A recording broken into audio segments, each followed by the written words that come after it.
इस वीडियो में हम बात करने वाले हैं manufacturing entry in tally prime के बारे में। वीडियो को शुरू से लेकर अंत तक जरूर देखें। अगर कोई क्वेरी है तो कमेंट कीजिए। अगर आपको वीडियो अच्छा लगता है तो लाइक और शेयर जरूर करें। अगर अभी तक आपने हमारे चैनल को सब्सक्राइब नहीं किया है तो सब्सक्राइब कीजिए और बेल आइकन को प्रेस कीजिए सबसे पहले वीडियो पाने के लिए। तो हम स्टार्ट करते हैं। तो इस केस में हम लोग क्या कर रहे हैं, हम लोग कंप्यूटर को असेंबल करके बेच रहे हैं। तो कंप्यूटर को बनाने के लिए हमें चाहिए माउस, मॉनिटर, प्रिंटर, कीबोर्ड और सीपीयू। तो पहले उसे खरीदना होगा, फिर कंप्यूटर बनाना होगा, फिर बेचना होगा। तो कैसे करेंगे? सबसे पहले हम वाउचर में जाते हैं। वाउचर में जाने के बाद हम जाएंगे परचेज में। परचेज में जाने के बाद आप इनवॉइस नंबर दे सकते हैं। सपोज मैं मेगा इलेक्ट्रॉनिक्स से खरीद रही हूँ MEO12223। डेट 1 अप्रैल को ही खरीद रही हूँ। अब पहले तो ये मोड मुझे चेंज करना होगा। चेंज मोड में जाके आइटम इनवॉइस करना होगा। तो ये आइटम इनवॉइस क्वांटिटी आ गई है। अब सिंपली पार्टी का नेम हम क्रिएट करते हैं, मेगा इलेक्ट्रॉनिक्स। सीन्स मैं परचेज कर रही हूँ तो ये मेरे लिए सन्ड्री क्रेडिटर है। बिल बाय बिल मैं मेंटेन करूंगी। यहाँ पर मैं रेगुलर रख रही हूँ और यहाँ पर आपको जीएसटीएन नंबर प्रोवाइड करना है, जो मैं अभी के लिए स्किप कर रही हूँ। कंट्रोल ए कर लेते हैं, कंट्रोल ए करते हैं। परचेज का लेजर बना लेते हैं। लोकल परचेज बोलकर मैंने लेजर बनाया है। परचेज के अंदर बनाया है। Type of ledger not applicable रहेगा। जीएसटी मैं इसमें नहीं डाल रही हूँ, सीन्स अलग अलग रेट्स एप्लीकेबल है माउस मॉनिटर में, ऐसा मैं अज्यूम कर रही हूँ। कंट्रोल ए करते हैं, एंटर मारते हैं। अब उसके बाद name of item alt C करते हैं। सबसे पहले हम बनाते हैं सीपीयू। सीपीयू जो है मैं प्राइमरी के अंदर डाल रही हूँ। यूनिट्स में ऑल्ट सी करके पीसेस बना दे रही हूँ। यूक्यूसी में पीसेस डाल दे रही हूँ। कंट्रोल ए कर रही हूँ। यहाँ पर सेट कंपोनेंट बीओएम यस नहीं होगा, नो होगा। कहाँ यस करना है, क्यों करना है, मैं समझाऊंगी। जीएसटी एप्लीकेबल है। सेट ऑल्टर जीएसटी डिटेल्स में हम यस करते हैं। और यहाँ पर आपको यहाँ पर डिस्क्रिप्शन एचएसएन डालना है। नॉन जीएसटी गुड्स नहीं है। कैलकुलेशन टाइप ऑन वैल्यू होगा। टैक्सेबिलिटी टैक्सेबल होगा। आपको एचएसएन और डिस्क्रिप्शन डालना होगा। अभी के लिए मैं स्किप कर रही हूँ। और यहाँ पर मेरे रेट जो है सपोज 18% डाल देती हूँ। कंट्रोल ए करती हूँ। यहाँ पे कंट्रोल ए करती हूँ। सपोज 12 पीस जो है मैं सीपीयू खरीद रही हूँ और सीपीयू का कॉस्ट मेरे को पड़ रहा है सपोज 5,000 रुपया। ठीक है, उसके बाद हम जाएंगे कीबोर्ड खरीदेंगे। कीबोर्ड जो है मैं क्रिएट कर रही हूँ ऑल्ट सी करके। कीबोर्ड भी मेरा पीसेस में ही आएगा। यहाँ पर जीएसटी में एप्लीकेबल कर रही हूँ, ये टैक्सेबल करके यहाँ पर रेट में 12% डाल दे रही हूँ। तो ये नॉर्मल परचेज की एंट्री अभी हम लोग सीख रहे हैं, जो ऑलरेडी शायद आपको आता होगा। तो मैं कीबोर्ड कर देती हूँ 1500 रुपए का। अब कीबोर्ड के बाद जो है ऑल्ट सी करके हम मॉनिटर खरीदते हैं। तो मॉनिटर जो है उसका भी यूनिट्स जो होगा वो पीसेस में होगा। Alternative units not applicable. GST applicable रखेंगे, यहाँ टैक्सेबल कर देंगे। और जीएसटी का रेट एक बार के लिए हम 5% डाल देते हैं। ठीक है, तो ऐसे मैंने मॉनिटर भी है वो खरीद लिया है 2000 रुपये में 12 पीस। अब जो है मॉनिटर के बाद हम माउस खरीदते हैं। माउस मेरा प्राइमरी में आएगा, पीसेस रहेगा, जीएसटी एप्लीकेबल रहेगा, टैक्सेबल रहेगा। और यहाँ पर सपोज के लिए मैं डाल देती हूँ 12% रेट। कंट्रोल ए करती हूँ, कंट्रोल ए। ठीक है, तो ये 12 पीस है, सपोज 800 रुपया करके मैंने खरीदा है। तो ये सफिशिएंट है मुझे कंप्यूटर बनाने के लिए। अभी मैं रेट्स कुछ भी ले रही हूँ, अज्यूम कर रही हूँ कुछ भी जीएसटी का रेट। ठीक है, ताकि अलग अलग आपको दिखा सकूं मैं। अब मैं क्या करूंगी, एंटर 2 बार मार के यहाँ पर क्या करूंगी, जीएसटी की एंट्री करूंगी। ऑल्ट सी करके इनपुट सी जीएसटी सीन्स में परचेज कर रही हूँ। ये मेरे ड्यूटीज एंड टैक्सेस में आएगा, जीएसटी में आएगा। और ये मेरा क्या है, सेंट्रल टैक्स है। कंट्रोल ए कर दे रही हूँ। अपने आप ऑटो पॉपुलेट हो गया, मैंने सारा डिटेल सही से भरा है। ऑल्ट सी करके इनपुट एसजीएसटी करूंगी, duties and taxes GST, state tax. Control ए कर दूंगी। तो ये मैंने सारा डिटेल डाल रखा है। एक बार मैं ईवेबल को स्किप कर रही हूँ और यहाँ पर न्यू रेफरेंस डाल दे रही हूँ। तो ऐसे मैंने एंट्री जो है किसकी कर दी है, परचेज की एंट्री कर दी है, सारा चीज खरीद लिया है। अब खरीदने के बाद मुझे क्या बनाना है, मुझे कंप्यूटर बनाना है। तो मैं कैसे बनाऊंगी, सबसे पहले मेरे को कंप्यूटर क्रिएट करना होगा। तो क्रिएट में जाएंगे, मास्टर में, उसके बाद हम जाएंगे स्टॉक आइटम में। स्टॉक आइटम में जाने के बाद यहाँ पर सिंपली हम कंप्यूटर लिखेंगे। कंप्यूटर मेरा किस में आएगा, पीसेस में आएगा।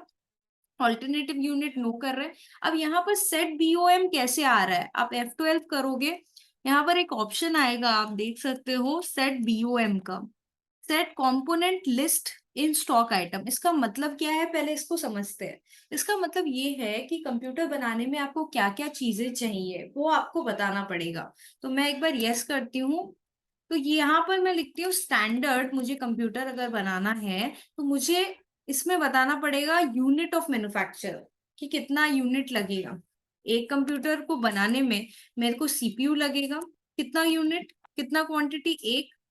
कीबोर्ड पर लगेगा एक क्वांटिटी, माउस लगेगी एक क्वांटिटी, और मॉनिटर, सॉरी, माउस लगेगी एक क्वांटिटी, और मॉनिटर लगेगी। तो ये मैंने बता दिया टैली प्राइम को कि मुझे अगर क्या बनाना है, कंप्यूटर बनाना है, तो मुझे क्या क्या चीजें जो हैं वो लगेगी। मैंने सिंपली क्या बता दिया, ये सारी चीजें लगेगी। कंट्रोल ए करेंगे, कंट्रोल ए करेंगे, और सेव करके हम फिर क्या करेंगे, फिर उसके बाद हमको क्रिएट करना है। क्या क्रिएट करना है, सिंपली हमको क्रिएट करना है मैन्युफैक्चरिंग जर्नल। तो कैसे हम जाएंगे, वाउचर टाइप में जाएंगे। यहाँ पर हम पहले कहाँ गए थे, पहले मैं दिखा देती हूँ। क्रिएट में हम गए हैं, फिर हम गए हैं वाउचर टाइप में। यहाँ पर हम मैन्युफैक्चरिंग करके एक बनाएंगे। किसके अंदर बनाएंगे, स्टॉक जर्नल के अंदर हमको बनाना है। ठीक है, और यूज एज मैन्युफैक्चरिंग जर्नल को यस करना है। यहाँ पर आप देख सकते हैं यूज एज मैन्युफैक्चरिंग जर्नल को मैं क्या कर रही हूँ, यस कर रही हूँ।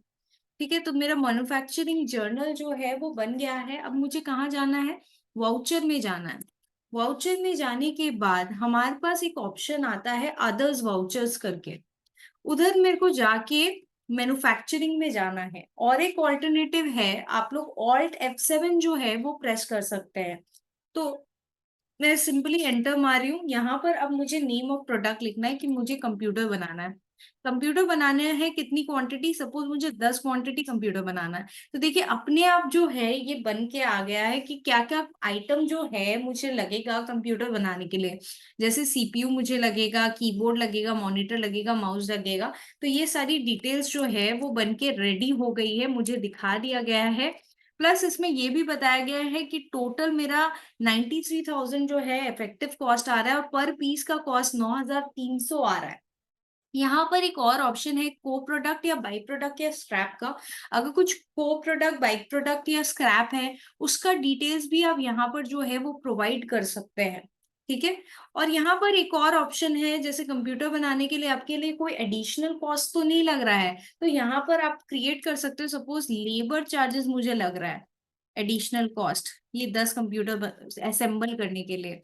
तो लेबर चार्जेस में डाल सकती हूँ डायरेक्ट एक्सपेंस के अंदर, नॉट एप्लीकेबल, जीएसटी भी नॉट एप्लीकेबल रहेगा। कंट्रोल ए करते हैं। यहाँ पर हम 2,000 रुपये क्या डाल सकते हैं, लेबर चार्जेस जो है वो डाल सकते हैं। आप देखिए मेरा इफेक्टिव कॉस्ट थोड़ा बढ़ गया है क्योंकि मैंने लेबर लेबर चार्जेस है वो दिया है। अब लेबर चार्जेस की एंट्री आपको करनी पड़ेगी वाउचर में, जो भी आपने पेमेंट किया ये खाली मैन्युफैक्चरिंग पर्पस के लिए आपने इसमें डाला है। तो ऐसे मेरा कंप्यूटर बन के तैयार हो गया 10 पीस। अब ये कंप्यूटर को मुझे बेचना है, कंट्रोल ए कर दिया, सेव कर दिया। बेचने के लिए हम कहाँ जाएंगे, वाउचर में जाएंगे। वाउचर्स में F8 करेंगे, सेल्स में। अब सेल्स में जाने के बाद यहाँ पर आपको पार्टी का नाम देना होगा। जैसे राजा इलेक्ट्रॉनिक्स को मैं बेच रही हूँ। ठीक है, ये मेरे लिए क्या होगा, डेटर होगा। ऑब्वियसली क्रेडिटर तो नहीं होगा, डेटर होगा। यहाँ पर आप जीएसटी नंबर दे सकते हैं, अभी के लिए मैं स्किप कर रही हूँ। कंट्रोल ए कर रहे हैं, लोकल सेल कर रहे हैं। लोकल सेल्स में हम सेल्स के अंदर डाल रहे हैं। और यहाँ पर टाइप ऑफ लेजर हम नॉट एप्लीकेबल रखते हैं, जीएसटी एप्लीकेबल है, लेकिन यहाँ पर मैं रेट नहीं डाल रही हूँ। मैंने कंप्यूटर में ऑलरेडी जो है रेट डाल दिया था, अगर मुझे जहां तक याद है। अगर नहीं डाला था तो मैं यहाँ पर डाल देती हूँ। तो कंप्यूटर में जाते हैं, हम देखते हैं हमने रेट डाला है क्या नहीं। कंट्रोल एंटर करते हैं। यहाँ पर मैंने रेट नहीं डाला है, तो मुझे रेट डालना होगा। यहाँ पर आपको डिस्क्रिप्शन डालना होगा कंप्यूटर में, HSN नंबर डालना होगा, और टैक्सेबिलिटी में टैक्सेबल डाल के यहाँ पर आप रेट डाल सकते हो। सपोज मैं 18% रेट ले रही हूँ, कंट्रोल A करते हैं। सिंपली क्वांटिटी आपको डालना है। क्वांटिटी सपोज मैं बेच रही हूँ 8 क्वांटिटी।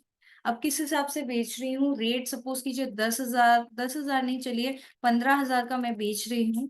तो ये मेरा 1,20,000 का कंप्यूटर हो गया है। अब मुझे क्या करना है, आउटपुट CGST और SGST क्रेडिट करनी है। तो Alt+C करते हैं, आउटपुट CGST बनाते हैं। हम किसके अंदर बनाएंगे, ड्यूटीज एंड टैक्सेस के अंदर बनाएंगे। टाइप ऑफ ड्यूटी और टैक्स GST माना जाएगा, और ये होगा हमारा सेंट्रल टैक्स। कंट्रोल A कर देंगे, अपने आप जो है रिफ्लेक्ट हो रहा है क्योंकि मैंने सारी डिटेल्स प्रॉपरली भरी थी। और Alt+C करके आउटपुट SGST करेंगे, ड्यूटीज एंड टैक्सेस में GST, और ये आ जाएगा हमारा स्टेट टैक्स। Control A। तो ऐसे मैंने आपको सिखाया कि कैसे हम परचेज करेंगे, कैसे हम मैन्युफैक्चर करेंगे, और कैसे हम सेल की एंट्री करेंगे। यहाँ पर आप ई वे बिल डिटेल्स डाल सकते हैं, और यहाँ पर न्यू रेफरेंस आपको डालना है। तो ऐसे हमने क्या किया, सारी एंट्रीज जो है कर दी। अब अगर आपको स्टॉक समरी देखना है तो आप यहाँ पर देख सकते हैं, सारी स्टॉक समरी आ रही है। तो यहाँ पर अगर आप चाहें तो यहाँ पर प्राइमरी की जगह, जैसे यहाँ पर कंप्यूटर जो है फिनिश गुड्स में आप डाल सकते हैं। प्राइमरी की जगह Alt+C करके मैं इसमें डाल देती हूँ फिनिश गुड्स में। कंट्रोल A कर देती हूँ, कंट्रोल A। तो यहाँ पे देखिए CPU जो फिनिश गुड्स में एंटर करोगे ना तो कंप्यूटर आ जाएगा। वैसे ही आप CPU, कीबोर्ड, मॉनिटर, माउस को कहाँ डाल सकते हैं, मैं कंट्रोल एंटर करके Alt+C करके बना रही हूँ रॉ मटेरियल। यहाँ रॉ मटेरियल में आप डाल सकते हैं। तो ये रॉ मटेरियल में सारे आने लगेंगे। कंट्रोल एंटर करके मैं सिंपली रॉ मटेरियल में डाल दे रही हूँ। कंट्रोल एंटर कर रही हूँ और यहाँ पर डाल दे रही हूँ रॉ मटेरियल में। फिर वापस मैं कंट्रोल एंटर करके ये रॉ मटेरियल में डाल दे रही हूँ। तो देखिए यहाँ रॉ मटेरियल में CPU, कीबोर्ड, मॉनिटर, माउस आने लग गया है, और फिनिश गुड्स में कंप्यूटर आने लग गया है। तो ऐसे हम लोग देख सकते हैं कि मेरे स्टॉक्स में क्या क्या अपीयर कर रहा है, कितना बचा है, क्या है, ये देख सकते हैं हम लोग। तो आपको होप सो ये वीडियो समझ में आया होगा कैसे मैंने मैन्युफैक्चरिंग एंट्री किया है। तो BOM सेट करना बहुत जरूरी है, बताना टैली प्राइम को कि ये कंप्यूटर कैसे बनेगा या कोई भी प्रोडक्ट कैसे बनेगा, वो बताना जरूरी है। Okay, thank you so much guys.